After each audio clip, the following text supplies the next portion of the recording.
You want to talk about it? I'd rather laugh about it. Let's get a little dark about it. On the Traumedy Show. Welcome to the Traumedy Show. I'm your co-host, Rachel Wilford. And I'm your other co-host, Megan Wilford. And today we have Alice Long with us. She is a breast cancer survivor who is here to talk about her inspiring story of discovering that she had breast cancer at 35 years old and how she overcame it. So welcome, Alice. Yeah. Hey, y'all. Thank you so much for having me. Welcome. Thanks. Yes. Alice We're is joining us so- from Mississippi. That's Yeah. right. We're just discussing. We're in turtlenecks over here, and you guys over there, y'all over there. A little bit, Y'all, little I bit love different it. weather. Yeah. I love the accent too.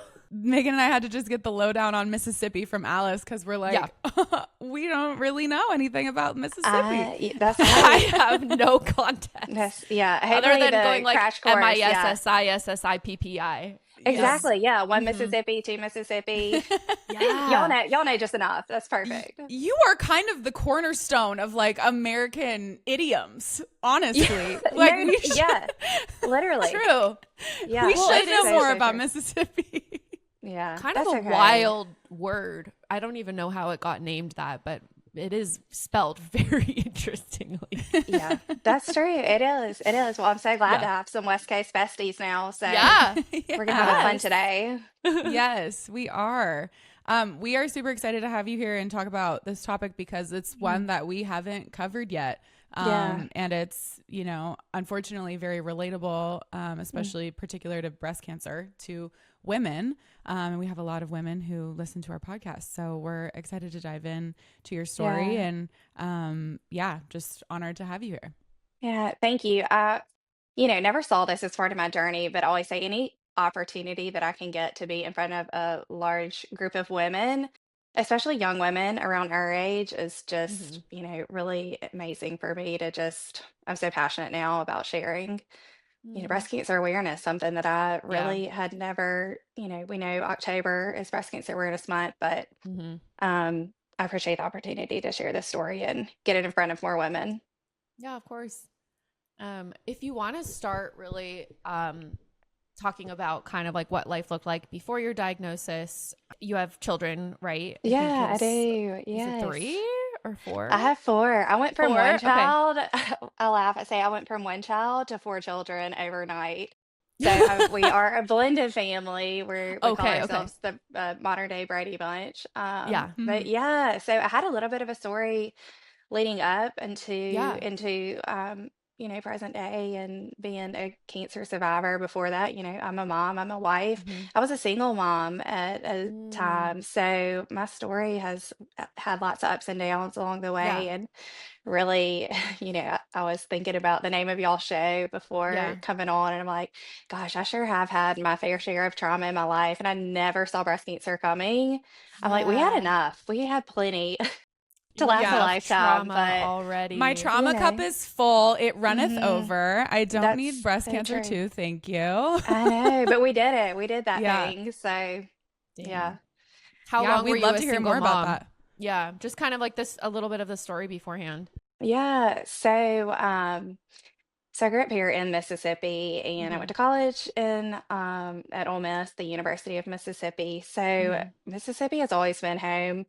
I joke and say I worked my way up I-55, which is our major interstate running up the middle of Oh, okay. Mississippi. I did Mhm. a stint in Memphis, and then which is off of I-55 as well, and then I worked my way back down here. So I went to college in Oxford, went to Memphis, came back to Oxford, and that's where I got married and got pregnant with my son. And unfortunately, that marriage dissolved shortly thereafter after my son was born. So I came back home to Mississippi, or to the Jackson area, and I raised my son for about the first 3 years of his life as a single mom with incredible support with my family rallying around me. And then I met my How old were husband. you when you had your son? Let's see, I was 28 years old Okay. when I Mhm. had him.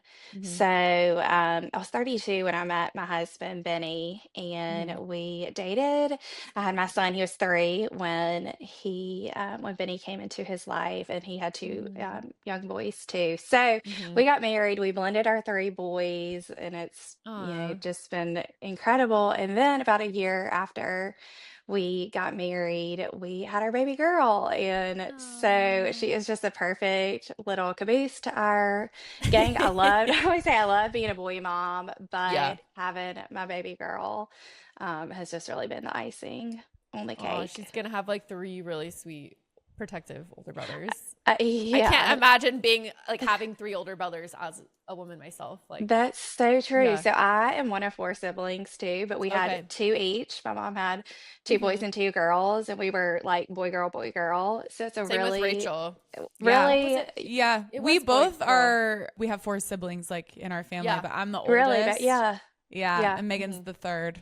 yeah. So, So y'all Yes. get it. So yeah. Hmm. having four kids of my own now is just really special, and it's just been fun. Always, I laugh though because I found out I was diagnosed on my daughter's first birthday, and we can get Ugh. obviously more into Oh, that. yeah. But I joke, being one of four, I always wanted one other sibling. I don't know if y'all felt that same way too. Like I Hmm. totally could have had another baby. I was second oldest in my Okay. family, but obviously when I we had would our have just wanted more attention. I don't think I wanted yeah. another Well, I child. kind of demanded the most out of my family, Yeah. as they would definitely joke and agree with that. Hmm. But having four kids of my own now, so special, Yeah. even though we are blended, and Hmm. it's just been a special way to get to having my four kids. But yeah, Yeah. my Oh, I best love that. job title is being mom, and Hmm. it's just that part has really motivated me throughout my Hmm. life, my adult life, but really to get through this diagnosis. Yeah. Yeah. How It's old are been so your sons special. then? So the older two, we call them the big boys. They are my Hmm. stepsons, my bonus boys. They Yeah. are one is having a birthday, the oldest. He'll be 15 in about a Ah, week. And okay. then the Mom of a my teenager. that yeah, I'm like I was Yeah. not ready for Yeah. that whatsoever because my son is just about to turn 8. So the Okay. older two, 15 and 12. My son is turning 8 this week, and Uh-huh. then the baby will be 2 Mm. next Okay. month. Yeah, Oh, I what's her know. birthday? March 5th, Okay. which will Oh, be the sweet. anniversary of my diagnosis Okay. as well.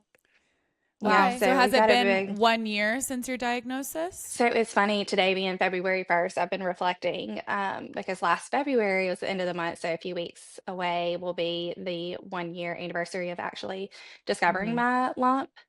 And then Mm-hmm. about a week and a half later, on March 5th, is when I got the official diagnosis. Got it. Wow. Okay. Yeah.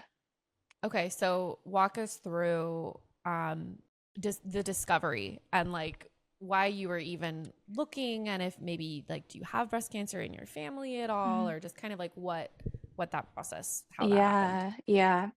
Yeah. No, to answer your question, no, I don't have any family history of breast cancer, really any Okay. history of cancer whatsoever in my family on either side. Mm-hmm. Um, it really all started about within the year before I discovered my lump. Just I had seen several women on social media that were sharing their diagnosis, Yeah. and it just their awareness of sharing their journeys. I don't know, it really just resonated with me, and it Mm-hmm. started my spirit to start doing my self-breast exams. And I really, at the time, I had no rhyme or reason to do it. And I'll be honest, I was doing it pretty excessively, like not just once a month. I mean, I was doing it probably a few times a week. Yeah. Wow. And it really didn't make any sense. And my husband would see me doing a self exam. He'd be like, "What are you doing?" And I'm like, "I'm doing my self exam." He's Like like, you're "Again?" touching yourself. He's like, "Again?" Oh, yeah. So, yeah, so I just started doing it. All makes sense Yeah. now. Obviously, I just had that nudge in my spirit. I am a woman of faith. And so, obviously, now on this side of things, I can see where that was really the Lord stirring literally in my spirit and preparing Mm. me for it. And it, is all just His grace because I was able to catch it early Yeah. from doing those self exams. So, end of February, doing my routine. It was a Sunday Was it always evening. like three times a week It generally was that just you were? random, and Yeah, but at like least several times a month you were. yeah, at Yeah. least, yeah. And Wow. so this time last year, my husband and I were actually on vacation, and I remember doing a self exam on vacation. And Yeah. then I came home, and it was at least another 3 weeks later when I was doing another one, it's a Sunday night. We got in bed. He was actually asleep. I was watching White Lotus. And I just I started love that doing show. one. I know, it's so good, but I like So feel like good. it's forever like Yeah. ruined for me because Oh literally the most traumatic no. moment of my life Dang thus it. far. I was just Yep. sitting there watching, and I did one, Yeah. and I felt it. It was clear Hmm. as day, which is so odd to me because, like I mentioned, several weeks before that, I was on Mm-hmm. vacation and I didn't feel it then. It was obviously there. It just goes to show how diligent that you need to be when you are doing Right. your Yeah, exams. And ladies, if you're listening to this, you can never do too many self exams. Just, yeah, like Yeah. that's just keep right. doing them. Mm-hmm. Just keep doing them. And I think like Mm-hmm. really like knowing what you're doing for, because I probably wasn't doing it correctly. The way that I found it, I raised my arm over my head, over my shoulder. And Mm-hmm. that's the only way I could feel it. And so probably when I was on Mm. vacation doing it a few weeks prior, I probably didn't have my arm lifted above my head. Yeah. So knowing what you're doing and just really taking the time to be thorough and diligent and it Yeah. really makes a difference. And Where would you you know, recommend but people go to learn how to do it properly? Like, where did you learn? so I really learned from my doctor performing the breast exams on me at my annual appointment, which I had had in October. And she's so thorough with it because that's when we joke and say that's like when we catch up, we talk about the kids, all the things. And so she's real thorough on um her exam on me. And so I think that because she always would tell me to raise it above um my head too. And so I think just watching her and knowing, but I really didn't know again what I was looking for. I just knew that I would probably know if I felt something different, which is exactly what happened. But to answer your question, I see them all over the I do internet, too. like Yeah. on social media. I haven't done it on my page yet. I don't Mm-hmm. know. I need to figure out how to do that because I get that a Yeah. lot because I'm really preachy about it, especially in the first of the month to do your breast exams. And people say, well, I don't even know how to. But I do like to share different like graphics if I come across them on Instagram. There are some women that actually will post a video showing like above their top or whatever what to do. So lots of resources on social media. Well, And today's the then first of the month, so Megan and that's Yeah. we right. need I to do know. our exams. That's I'm right. already like, it's hard for me not even wanting to go stop this podcast right now. Right now and Like, do go it. do I know. I know. I I will know. after. But Yes, it promise is me. wild. I feel like I have seen more and more, like Rachel's 30, I'm about to turn 32. I've seen more and more women like our age who and have posted on social media about Yeah, diagnosis as early, and it's just scary. And but it the is. awareness of it and just reminders to check, because I feel like I wouldn't check unless I saw something on TikTok or Instagram that reminded me to do so.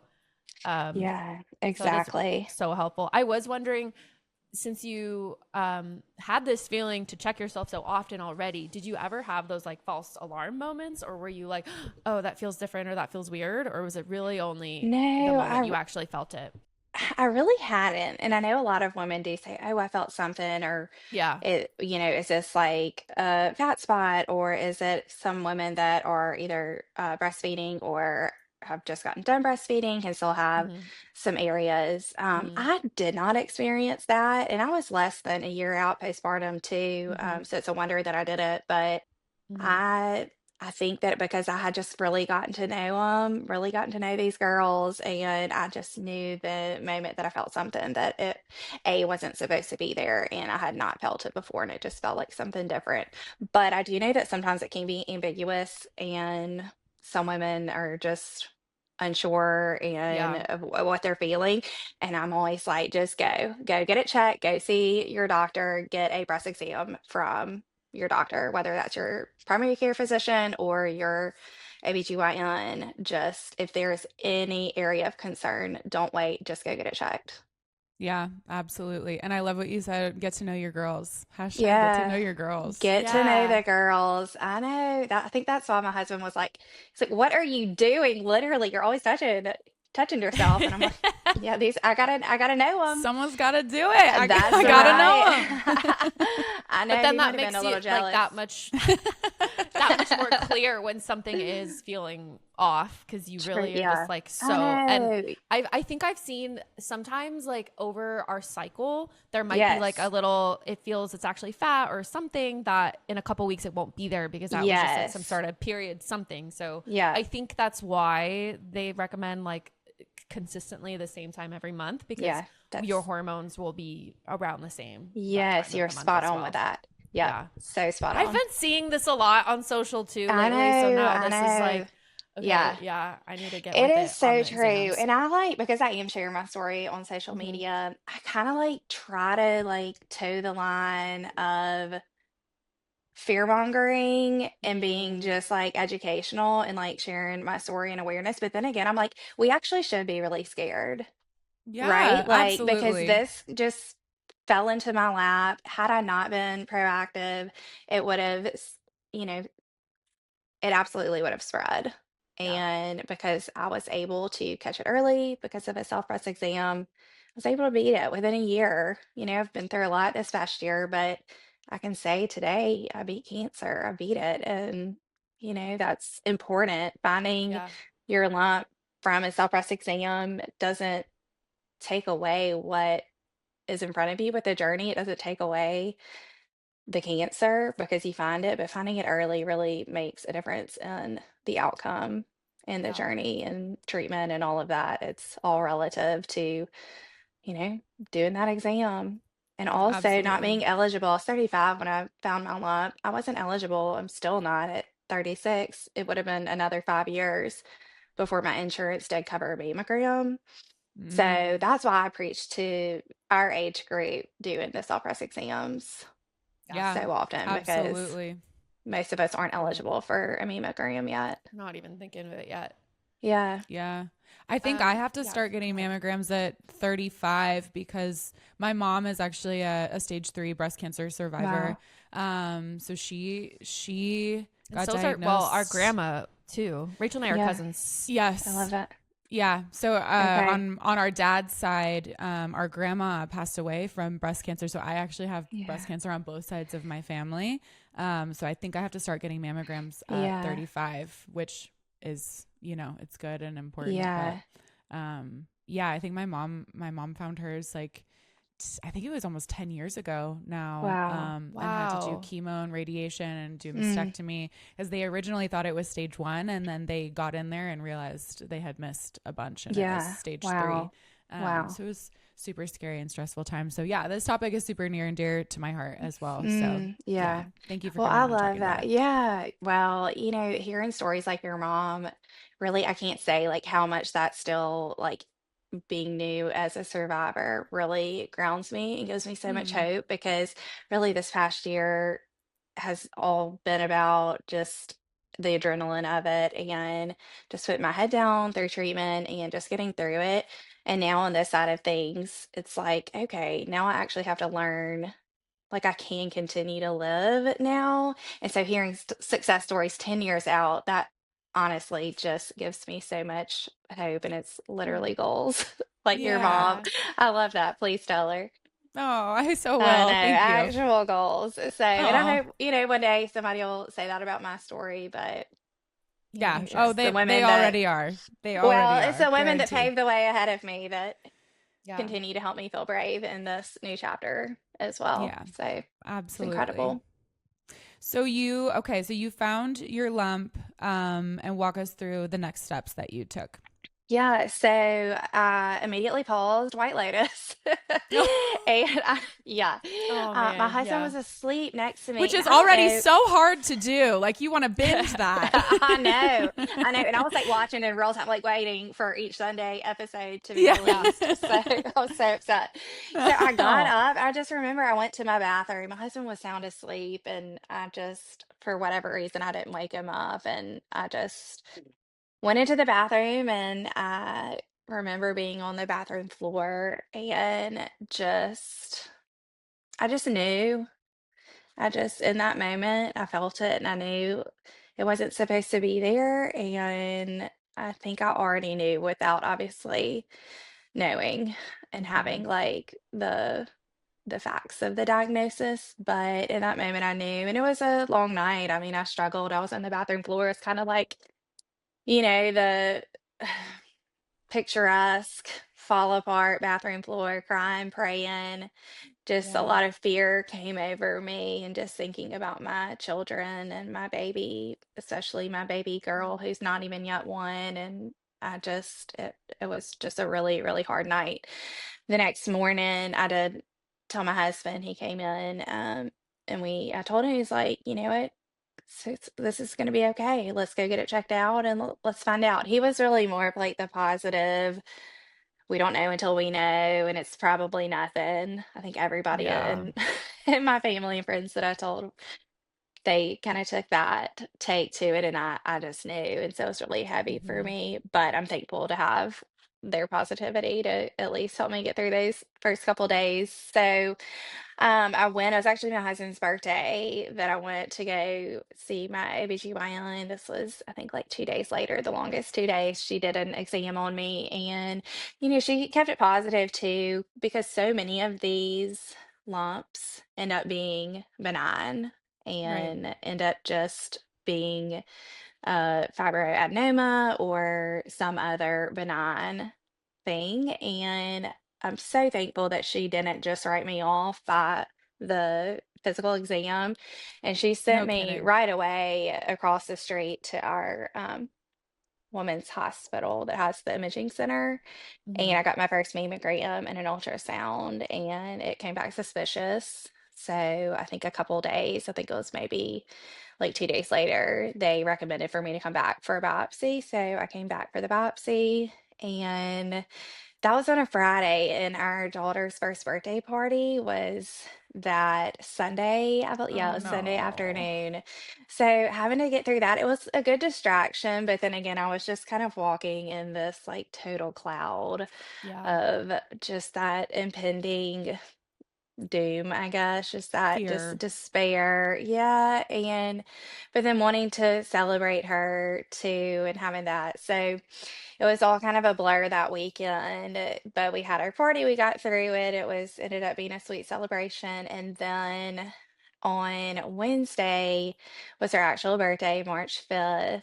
And I just, I had told him when I went to have my biopsy, I said, my daughter's birthday is, this coming week. Please don't call me on Wednesday. I Hmm. said, do not call me. Like, I just can't have that diagnosis on her birthday.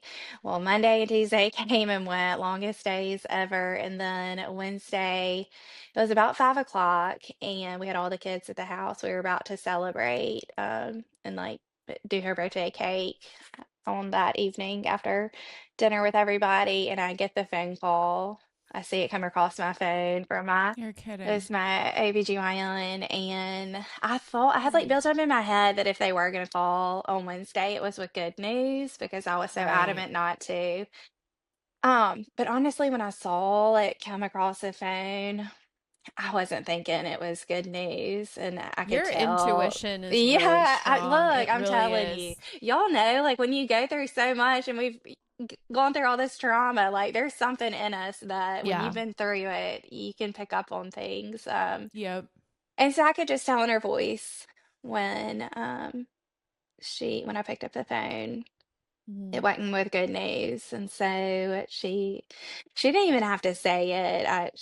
I remember her saying, "How are you?" And I was like, well, you tell me.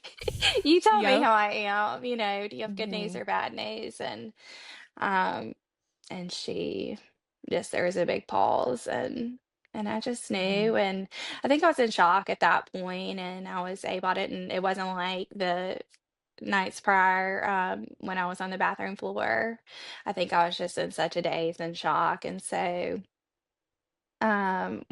walked out of my bedroom, and the kids were literally outside of my bedroom in the kitchen about to celebrate. And so we went on and sang happy birthday. And then I think it just, in my mind, everything was just crashing down. Yeah. I was in such shock from the finality of it, of hearing, okay, because there were so many steps to take to get to diagnosis. But once you hear it, and it's, that final diagnosis, real at that point. And it was as if the my world literally stopped spinning. Did you And tell that, your husband like right yes. away or try to give it some So time? he was like, I think he was probably like mowing the yard or something. Like Yeah. he was doing something outside of the house and he came in when I was on the phone and he could just tell and he just, held me um and I just honestly like beyond that I remember coming out and singing happy birthday and then I really don't really remember much. I think it was just such a shocking, jarring thing and um I do remember my thoughts initially were, I'm not going to be able to be here for my babies. Oh, Hmm. And here we are. It's my daughter's first birthday. She's not going to remember me.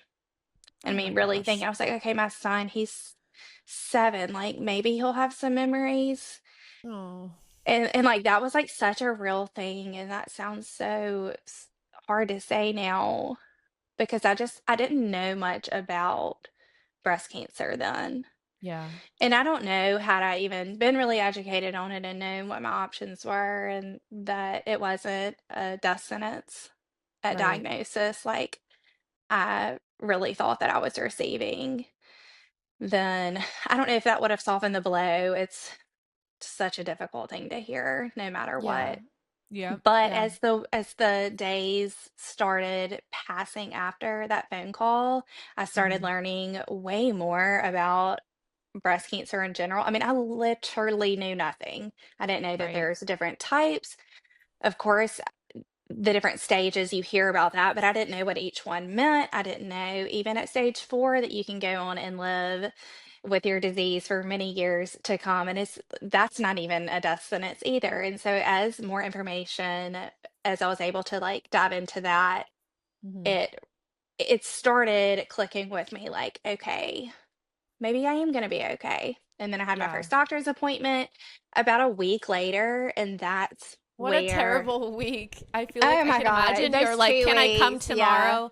Can I? And, but you have I to go with know. like the health system and That's so scheduling true. and That's like so true. Yeah, crazy it was, patience. yeah. And that's what I tell women all the time. Like the beginning is genuinely the hardest part. It really Yeah. is because there's so much unknown. You get the phone call that your mass, that your tumor is cancer, but you don't know anything else at that time. They knew that it Right. was invasive ductal carcinoma. They couldn't tell me the staging. They couldn't tell me the receptors of it. Like I just knew that I had invasive ductal carcinoma. So of course I spiral and think worst case scenario, and think it's, all over my body at that point. And so I had to sit in that for a couple days until that first appointment. And when my doctor walked in and he told me this is stage 1 and it's an estrogen positive cancer. To me, that felt like best case scenario for my Hmm. case. And I knew at that point I was going to be okay. Yeah, Mm. absolutely. Well, and thank goodness Yeah. that you found it as early as you did by doing all of those exams Truly. because it totally could have and most likely would have progressed, the Yeah, longer that you didn't discover it. So, I yeah, know. that's amazing. No doubt. I know. And I just feel really privileged with that too, that was my story because now I can go and share that and encourage other women because truly had I waited, I mean, and my grade of a tumor was aggressive. It was a grade 3. And so although it was just an estrogen positive, it was moving quick. It was Mm, it was on its way out of that original tumor site. And who Mm. knows, had I waited a month, 2 months, 6 months, I don't know what it would definitely have been a different case. So wow. yeah, so I really feel responsible for sharing that and sharing that you can Yeah. beat this and you can if you are doing your part. And unfortunately, because of the screening ages and the limitations for us, it is up to us right now. Yeah. Were you breastfeeding at the time too, So I or breastfed with my son, who yeah? is almost 8 now, and I was not able to Okay. breastfeed with Cecilia. Hmm. Oh, what So a pretty name.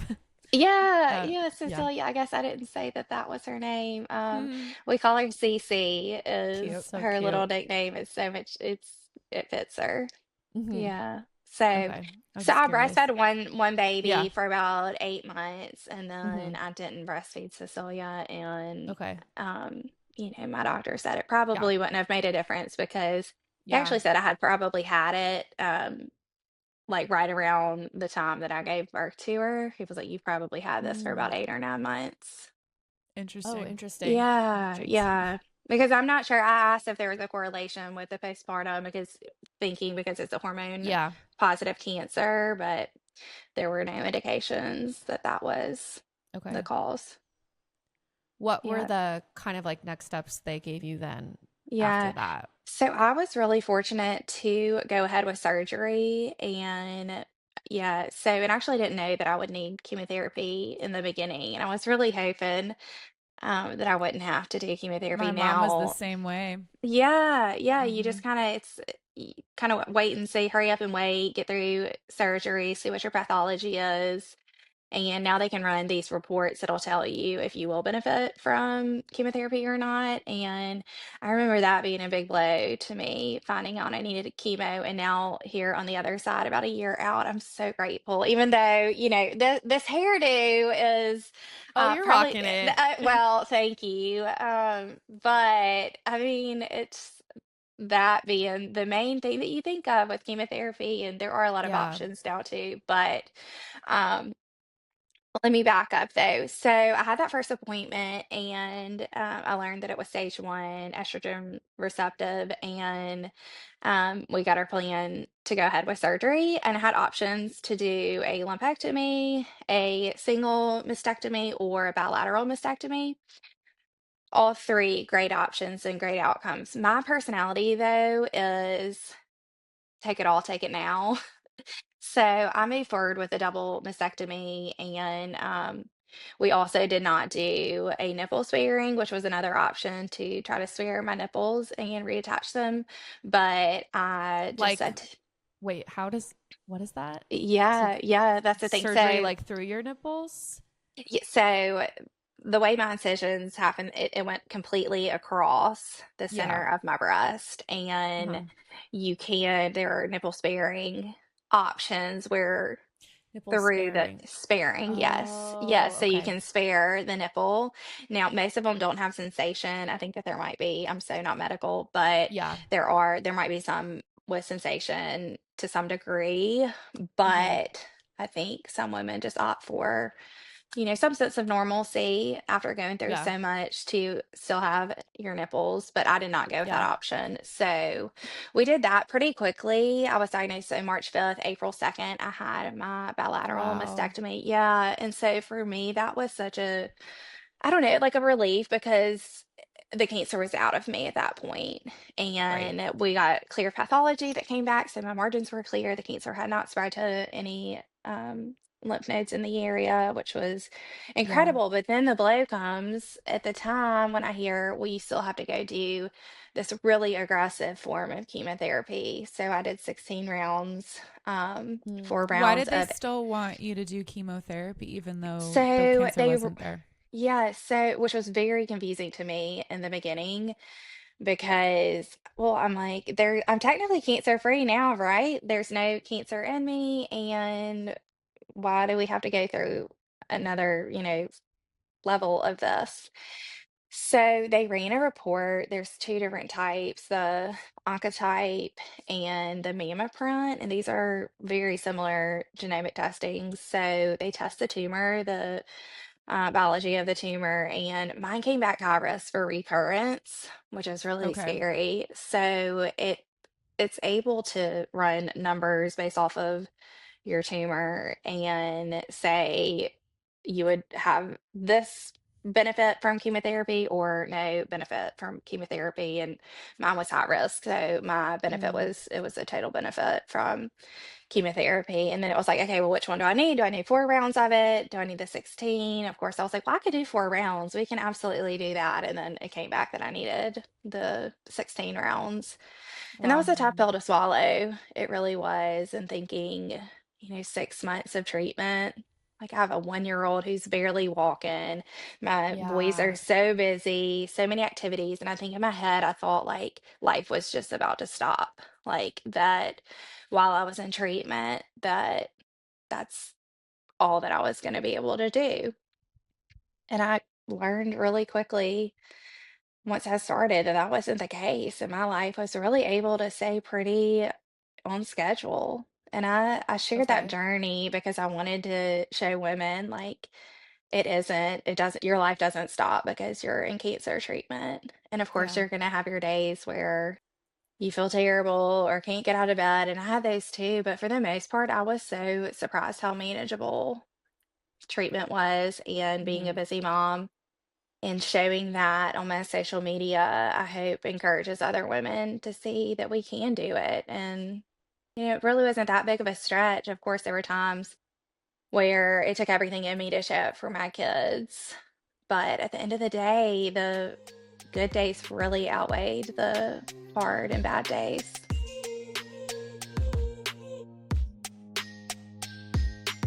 How was your kind of just like mental health, especially around like getting a double mastectomy and starting to lose your hair and like starting to feel a little bit like your body is not what it used to look Yeah. like? Like how, like what was your mindset Mm. around that time and how were you able maybe to kind of hold on to, I don't know, your femininity or that you're still who you are at your core? Yeah. Yeah. I think in the beginning when I was making those decisions, to me, it was take it all, take it now, like I Yeah. mentioned earlier.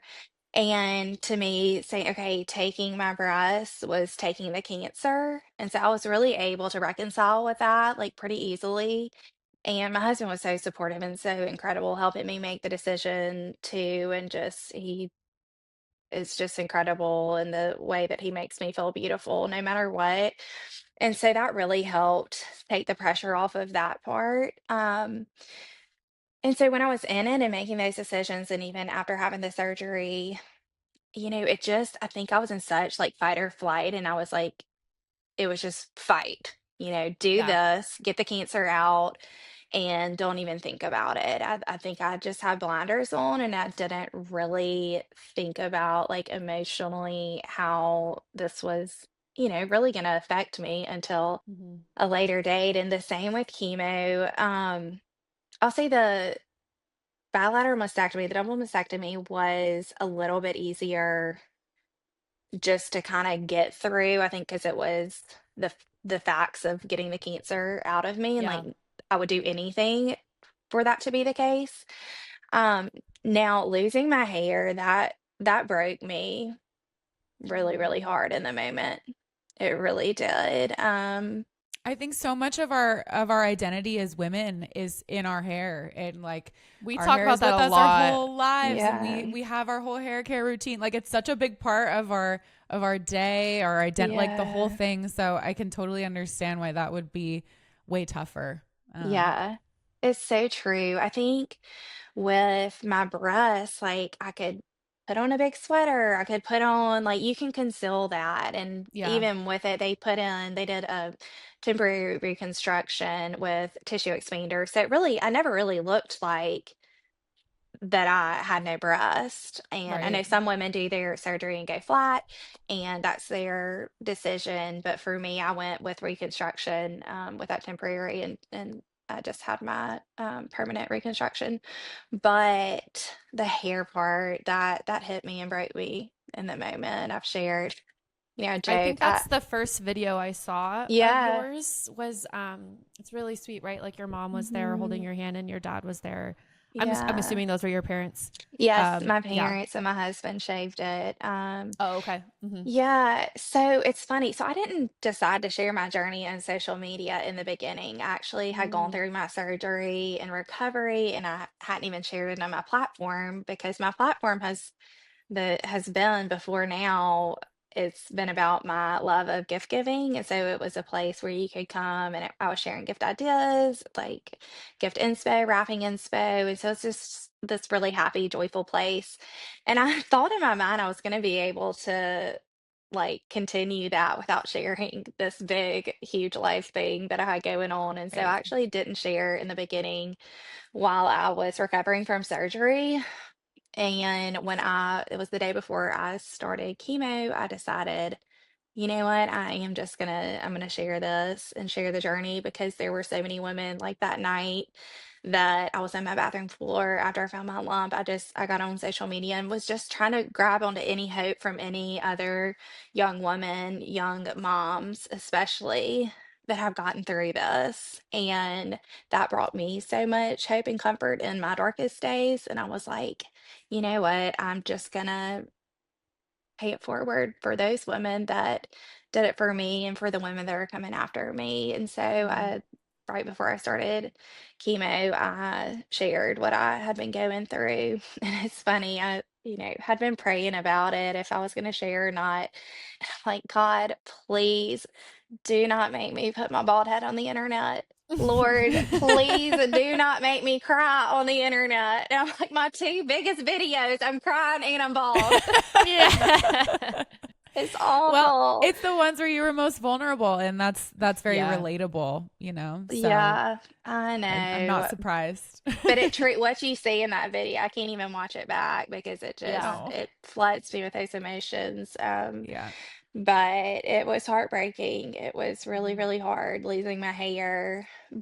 But then it was this sense of relief. It really was. It was like the most heartbreaking moment filled with so much love and relief at the same time. And once it was done, I think it was just like the act of it and it being final, but then I was able to say, okay, that's done. Like that, Yeah. the hardest part, we've just gotten through that. And so now there's this new normal and it's temporary too. Yeah. And then I just got used to it. I had a fabulous wig. And then before I I knew was it, all gonna this growth say, was coming yeah. back and it's different, but at some point I'll be back.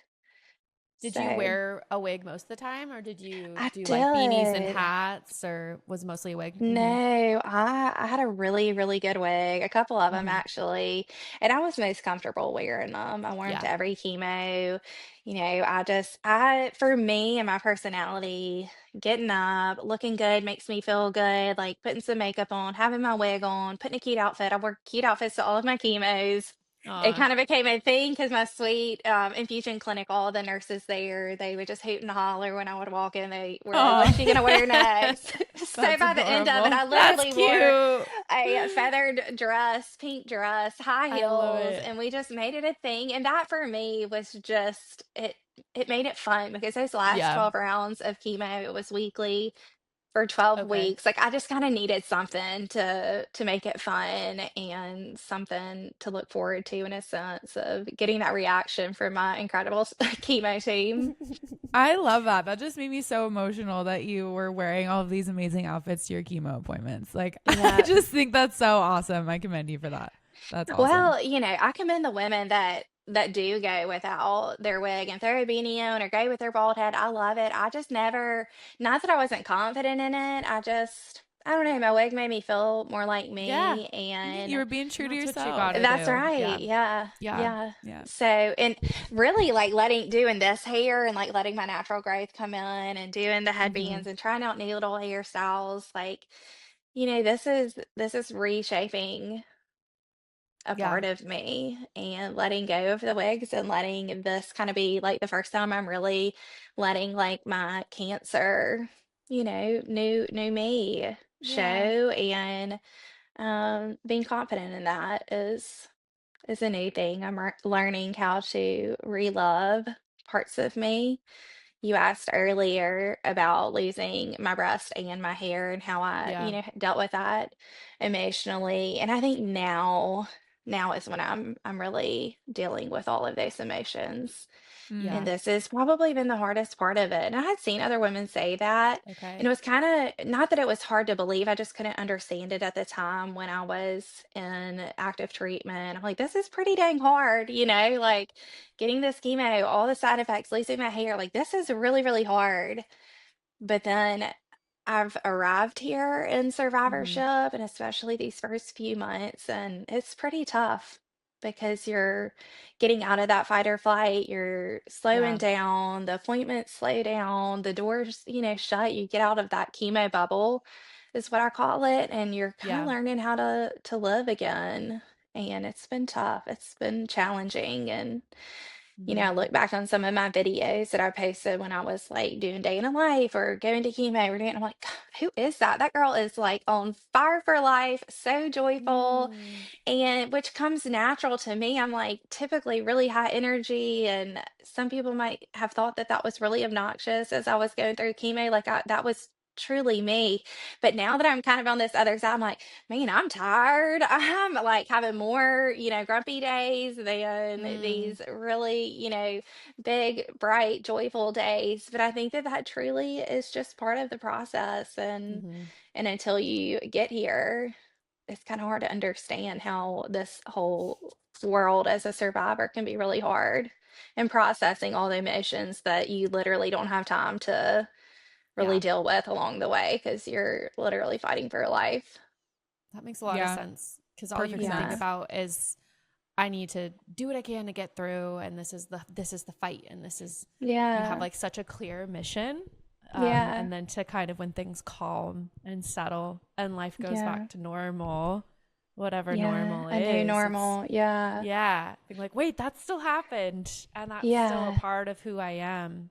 And I'm sure you felt like you Yeah, had to try to stay positive and strong for your kids as well Mm. during that Yeah. time. I'm wondering how you handled conversations with them in that time.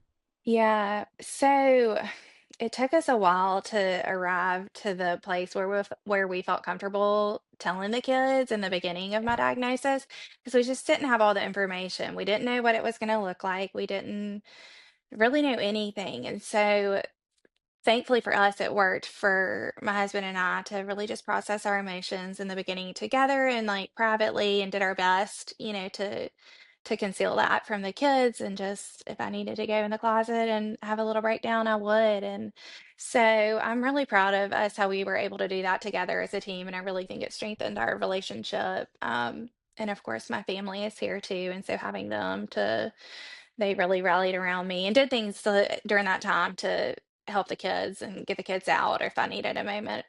But so it took us a little bit. I think it wasn't until right before my surgery that we had the age appropriate conversations with them. We took the two big boys and told them together.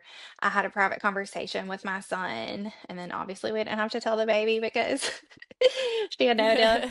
But which I think is a blessing in hindsight, that she was yeah, so little and she'll never remember any of this. Mm-hmm. But I think that having enough information to confidently tell your kids, what's going on in the moment and at an age appropriate level worked really well for us.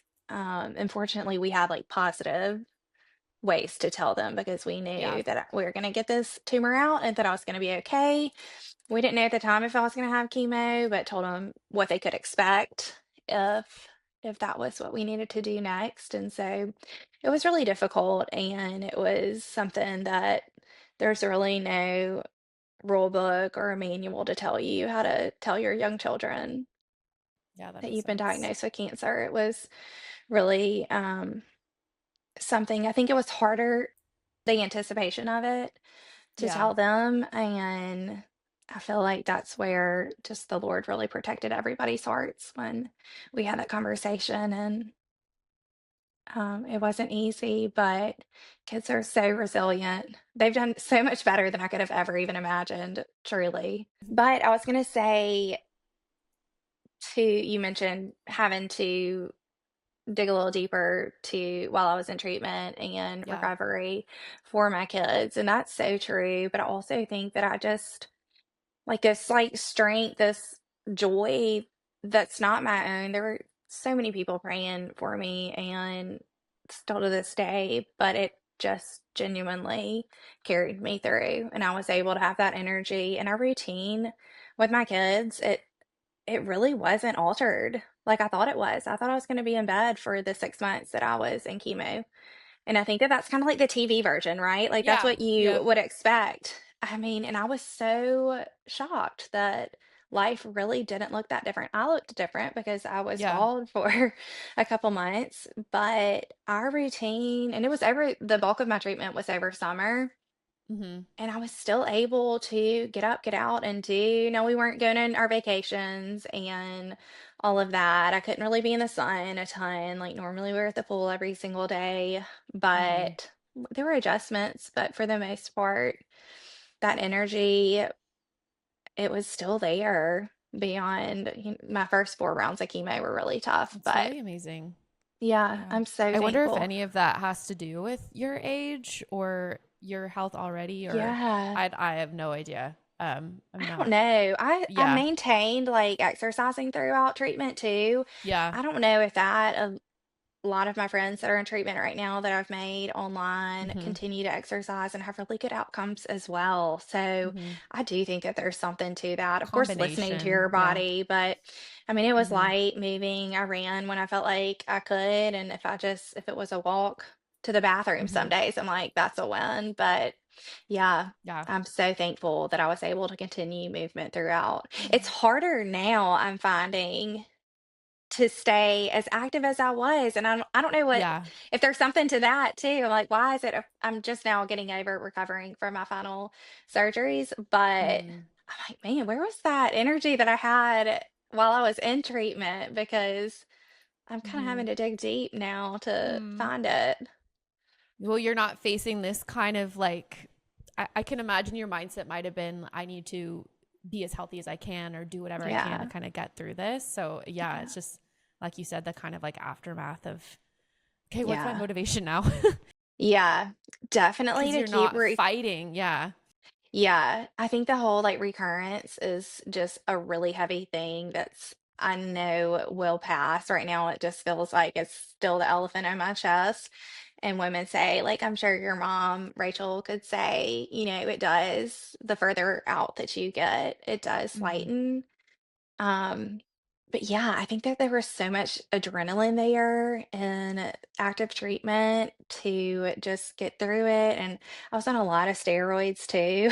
Like, so I bet the Yeah. steroids had a lot to do with that as well. They can be But really helpful in, yeah, yeah, in no certain joke. moments. What were some of the things, like you said, you were able to get through because of your supportive community?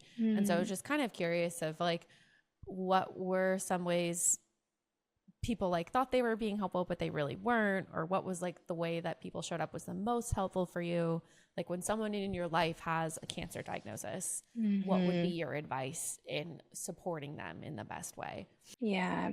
So I actually shared a post this past week, and it was kind of that post that I've like known that I've wanted to make, but I didn't Mm-hmm. want to hurt anybody's feelings or feel like anybody in my life that I was shaming them. But it was that, and we're all guilty of it because I know I am. It's that, let me know what I can do to help, or Mm-hmm. let me know if you need anything.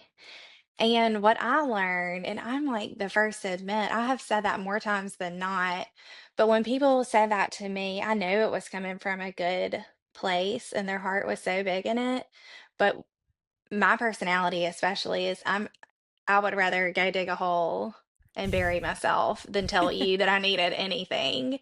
I'm just not the best to ask for the help, and that is Yeah. something that you kind of have to get comfortable with when you're walking a cancer journey because you do need a lot of help. But even when I couldn't get out of bed on those days after the red chemo, I was still white knuckling to accept any kind of help.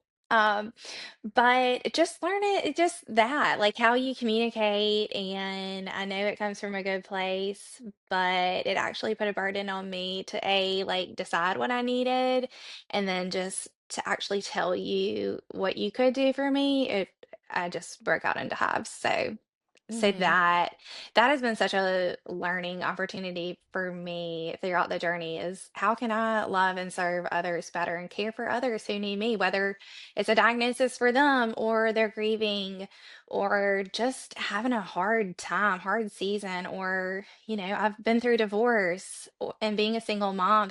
I mean, that's a whole nother life that I have lived that I know how I can love and care for others better. And I think it's just all about perspective. And instead of saying, let me know, or, let me know if you need anything, or how can I help you, Mhm.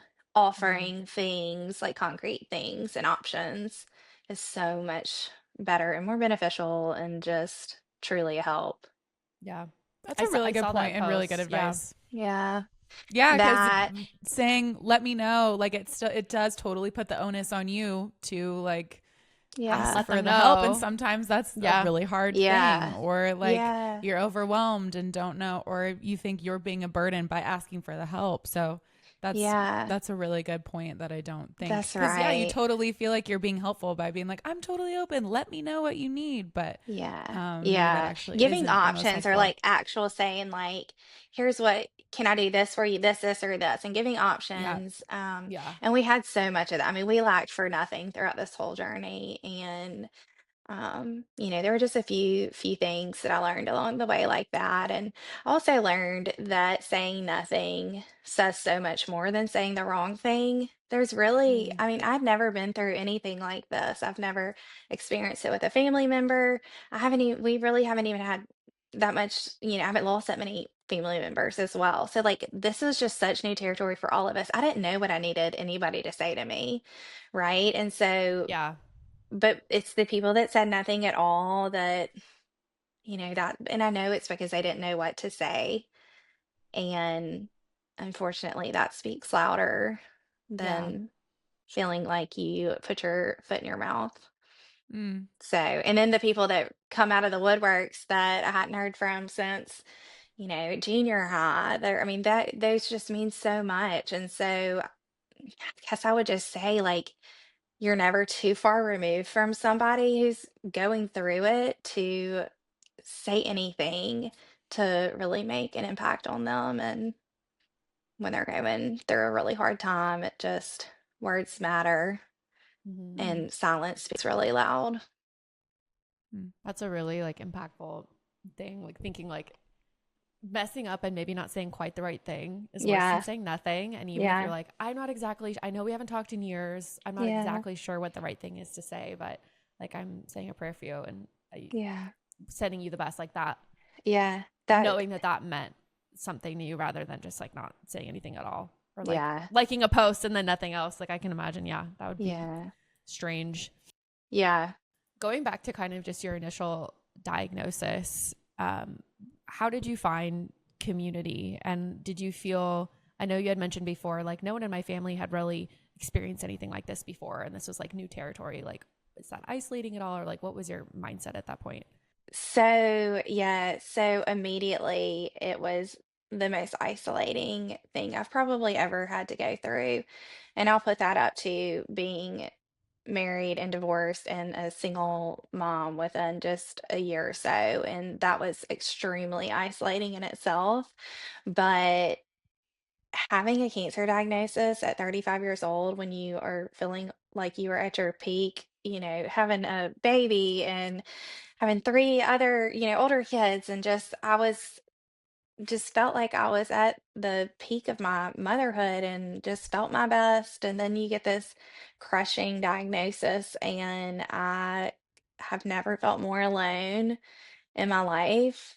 And that's not saying that I wasn't surrounded. I had so many people surrounding me, but nobody could understand it because there really was nobody in my inner circle that has ever been through anything like this. And there was nobody like concrete here in my community that was my age or walking in my shoes of having a baby and these three busy boys and having to do this. And so that's where turning to social media really was such a blessing to me, and being able to connect with literally thousands of women at this point. And it was in the beginning of my diagnosis, I needed that for me, like I mentioned earlier, like grasping at other videos of other moms that were being vulnerable and sharing their journey, or watching another woman shave her head, that just made me feel so much less alone. And now that I have made it to this point in the journey, being able to share that same hope right back to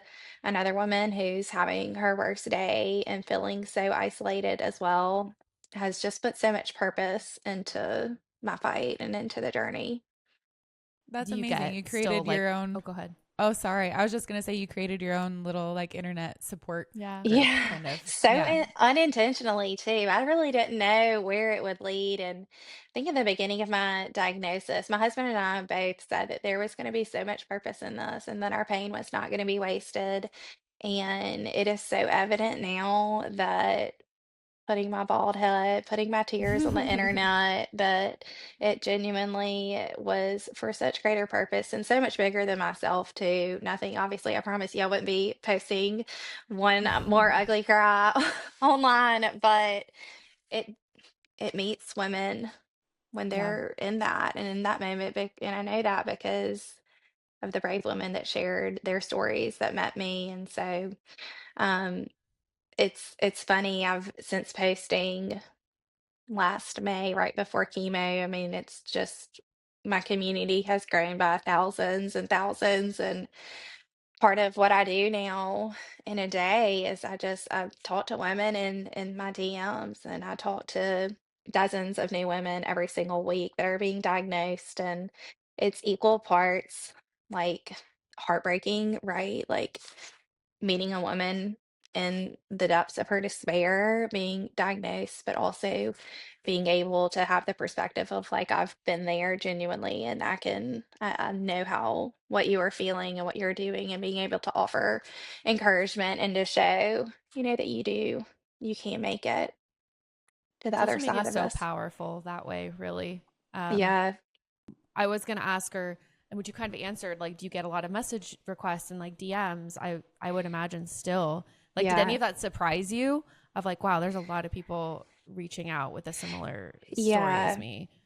I think it really surprised me when it started being like people were actually coming to me for the questions and like looking for the encouragement for me, because it really in the beginning was like, I don't know anybody in my circle here, like I have nobody else that I can talk to about this, and I feel really isolated and really alone, and I really just need the community. And so as something that started for simply me needing to be encouraged by others, and it started that way of survivors pouring into me, and then it was like this switch now where I get to pour back into the women that are being diagnosed and are about to start treatment or have surgery. And that I'll never get used to that, or get used to going to the grocery store or Target and being stopped by somebody that says, I've been praying for you for months. I mean, it just brings me to tears every single time. But again, That's the really powerful. purpose, yeah, the purpose was always meant to be that. And it's been really rewarding in one breath, and really just encouraging to me. And it really helped me through being able to connect with the women that walked the road before me. So I never thought that it would be what it is though now, and that truly that I like I That have you'd to be on figure a out. podcast Well, talking I know, about, yeah. yeah, your Well, or that journey. I would be so passionate about something that I Right. a year ago I knew really bare minimum about them. Yeah.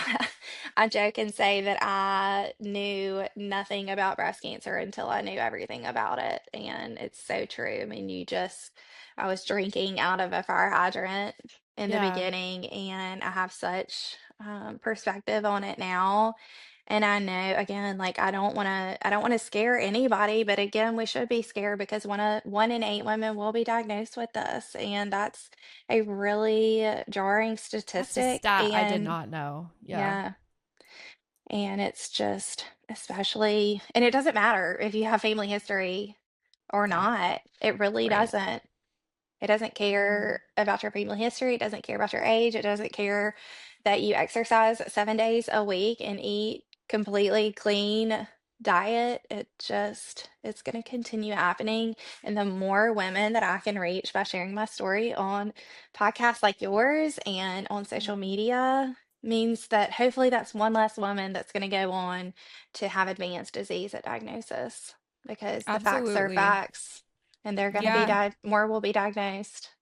And I'd way rather have people be scared because they have the information and so they're being proactive because they're scared versus being scared and avoiding the doctor because like you just don't, because I think a lot Right. of people are like, I'm too scared to know, I'm too scared to go get checked or Yeah. whatever, and they just avoid it. Mm-hmm. I think, you know, it's way better to be armed with the facts and be a little healthily proactive in your fear versus Yeah. passive and do nothing.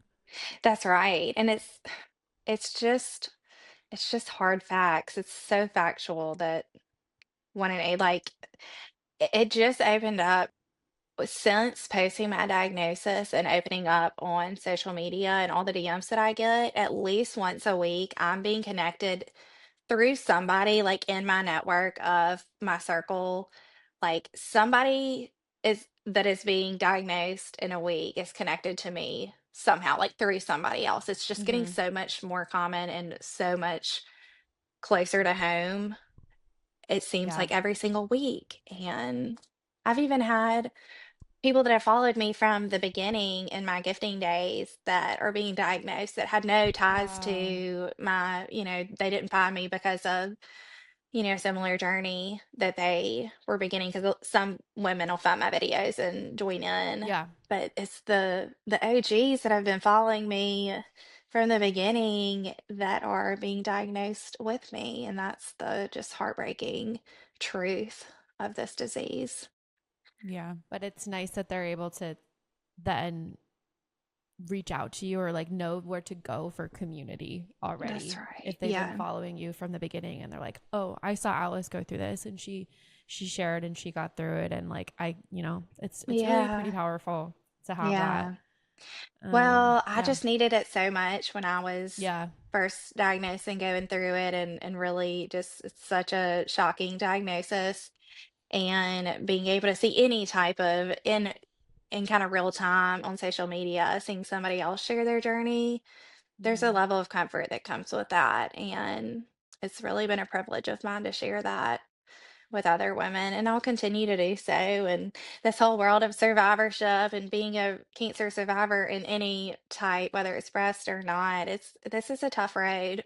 It really is. And I know that needing the community now more than ever, really, of how to learn how to deal with this. We like to kind of wrap a lot of our interviews with a question with it's things you've touched on this whole interview, Okay. but if you could give like advice to another woman around your age who maybe just received a diagnosis or is afraid they might, like what are kind of some of the things you would say in those moments? Like probably people who are in your DMs every day, but Yeah. what advice would you give to maybe someone on this podcast listening and they're going through something similar? Yeah. I would just say that, it is going to be the shock of your life, and your world will feel like it stops. But then there's a point, you reach a point along the way where it starts spinning again, and you start seeing a little more hope and a little more hope just along the way. More joy continues to show up, and I think that that's the main message that I like to share is that you're going to be okay, and life you are able to continue to live life, and treatment's hard, but there's still so much joy that it's okay to experience while you're in treatment. Um, Mm-hmm. it's just one of those things that we don't know why it's happening to us. And you can spin your wheels in that all day long to try to find the source of what caused this. But at the end of the day, it is what has been given to us, and it's up to you. Nobody's coming to save you. My husband tells me that all the time. He's like, nobody's coming to save you today. Like it's up to you what you do with today. And he says that so lovingly. And I think that in my journey, I just needed to show that it's okay to still experience joy while you're in the midst of a really, really hard thing. And having a positive attitude, I say, is half the battle. If you can Mm-hmm. find that and achieve that, it really does lighten the load of this. Thank you so Alice, much. That was such a good answer. Yeah. Your strength and your bravery and just your positivity and your joy really have just radiated throughout this interview. So it was just an Oh, honor to have you on to talk about your story. So well, thank you very thanks. much. Well, thank y'all. It's just been a pleasure. And it's like a really not fun thing to talk about, but having two awesome girls like you to chat with about it, it's a really serious thing. It is. And like, it's not fun to talk about, but it's necessary to talk about. We have to talk Yeah. about it. We really do. And especially to our age group, it's just the Mm-hmm. more information that we know and the more that we just see it and we're reminded of it, just like I was. I had no rhyme or reason to start Yeah. doing my self checks, but some women were talking about it on the internet and it reminded me that I needed to do it. And here I am now being the one to remind all of Yeah. y'all to do your self checks. It's the So, first too. Every first of the yep, month. feel Now it on I'm the gonna not first, is what forget we now. say. Yeah. Yeah, Feel it on the first. that's Okay. right. I love It's it. just getting in the habit of it and Yeah. it can save your life. It saved mine, and I Mm-hmm. hope that neither of y'all ever, ever, ever have to deal with it. But somebody that you know and love, just like your mom, Rachel, and y'all's grandmother, it just, it just is gonna Mm-hmm. continue to affect young women. So it's so important. But thank Get y'all for familiar letting with the me, girls. yes, get to know the girls and never miss. And once we are eligible, Rachel, when you're 35, you go get your mammograms. Yep. It's just so important, never miss. And just continue, don't live in fear. That's, I never want to Yeah. put this fear like don't live your life, but just know your body, know Yeah. your baseline could save your life or somebody Mm-hmm. else's. Just talking about it is a good thing. Did Yes. So, you share your socials again? Or I don't think you shared them at the beginning, but I want people to know where oh, they can go find you. yes, yes, yes, yes. So I am on Instagram and TikTok. Instagram is more of like my sweet little community spot where Yeah. I'm a little bit more active. So my handles are at happily gifted by Alice.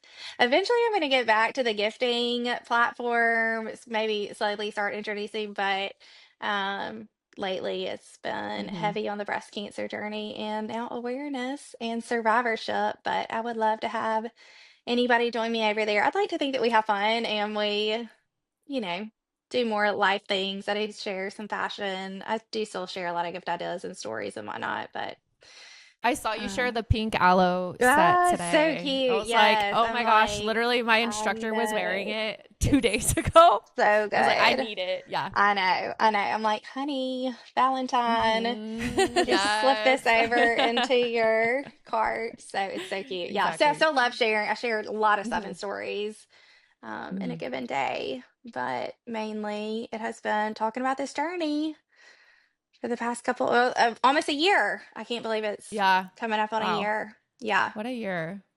Wow. it's Well, thank been you again one. for being here and Thank going through it again y'all. I and love it. I love what y'all sharing. are doing. So my cousin is my best friend. We grew up Aw. together here. We're 1 year apart, and Yeah. it's just something special and different. We both have sisters, but that We do cousin too. bond, and especially with like the best friend bond, it's really special. It's a level that when you go through a lot of life stuff, and I know that you girls have been through a lot in your lives too, and having that bond with your cousin bestie Mm-hmm. is something We've Yep. always different. said you can't escape the bonds of cousinhood. No, I was you just gonna say can't. that. Were you? Yeah. I've You been saying that literally since we were can't. like 12 or something. Like, yeah, no, Yeah, you You can't. can't. I know. Like we're family. You were literally stuck with me Yep. forever. Yeah, I that's a know. very, Yep. yeah, it's a special one. It really is. Oh man. She's been here with me every step of the way and has Aw. truly lightened the load for me. Oh, So that's I love amazing. seeing y'all's relationship and what y'all are doing here. What a cool thing. Thanks, Thank Alice. you. Thank you. Yeah. Oh, that's awesome. Well, Okay, thank you, girls. Alice. Heart Well, flutters. oh, y'all are the best. And y'all promise me you're going to get off camera and go stand in Yes. the mirror and do your self checks. Make sure you're raising your Yeah, arm up. So, We're gonna go do it right absolutely. now. right Uh-huh. now. Yeah, y'all can even do it. Look, I'll exit the building and y'all can We'll just hold stay on each other camera. account. Yeah, that's right. Yeah. You would So- know at this point, Rachel. if I'll just you- come over and do it for you, Megan. We'll just You- we'll yeah, just you've do seen me it naked for enough each other, times, That's literally. perfect. Yeah. Yeah. Hey, I love it. Get to know each other's girls. Oh, yeah, that's right. Get to know yours and each other's. and your Yeah. cousins. Perfect. That's right. Yep. It's Family. always good to have a second opinion Oh, if it's that's over. right. That's right.